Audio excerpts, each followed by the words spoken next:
各位乡亲，大家好，欢迎收看《看世事讲台语》，我是雅文。国光石化到底有要起无？咱知影讲吼，这件代志真正是争议真大。啊，这马英九总统有哪特别到这要去过国光石化这中华大城这烂地啊，实地去行一撮。啊，对着讲这烂地，敢有要来起国光石化咧？这马总统是无来讲啥，啊，毋过伊讲啊，要甲这大城烂地啊，这国家级的烂地这保护级的方向来行。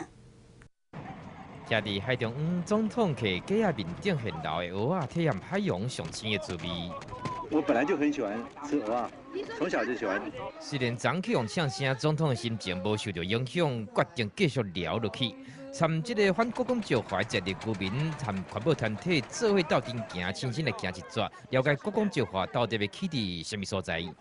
还没摸过这么细、这么黏的细。坐铁牛车行过这片国内上界完整唯一的蓝图湿地，到底要保留或者是要起国光石化呢？总统无愿意表态，伊敢若讲要推动这来变成国家重要湿地。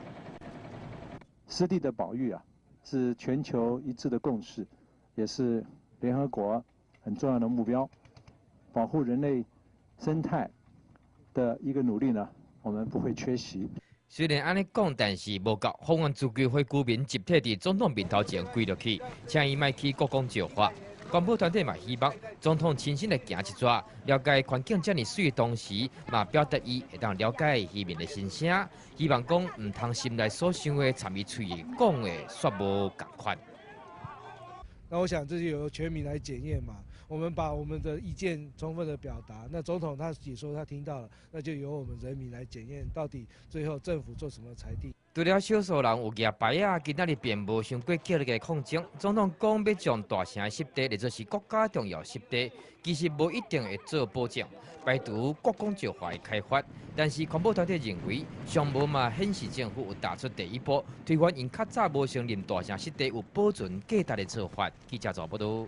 是咱看到讲吼，国光石化这种高污染的这产业，那真正起伫这中华大城这西南沿海这所在，可能会互咱遐过去真有品质真好这农渔产品啊，可能就拢会害了去咯。就那互人受到一句话叫做“食补无留种”，意思就是讲吼，这补啊吼要种，其实爱这种子。那趁这补啊正有的时阵吼，全部拢食了，啊连一个籽拢无留落来，啊到时啊明年都无。 无通食咯，等下亲像人啊，大家要体能共款，干那顾着即马这短期利益，无顾着后摆，就安尼。那真正讲这个高污染产业要起，可能啊，对着咱的农渔产业，都是这种食补无路径以上。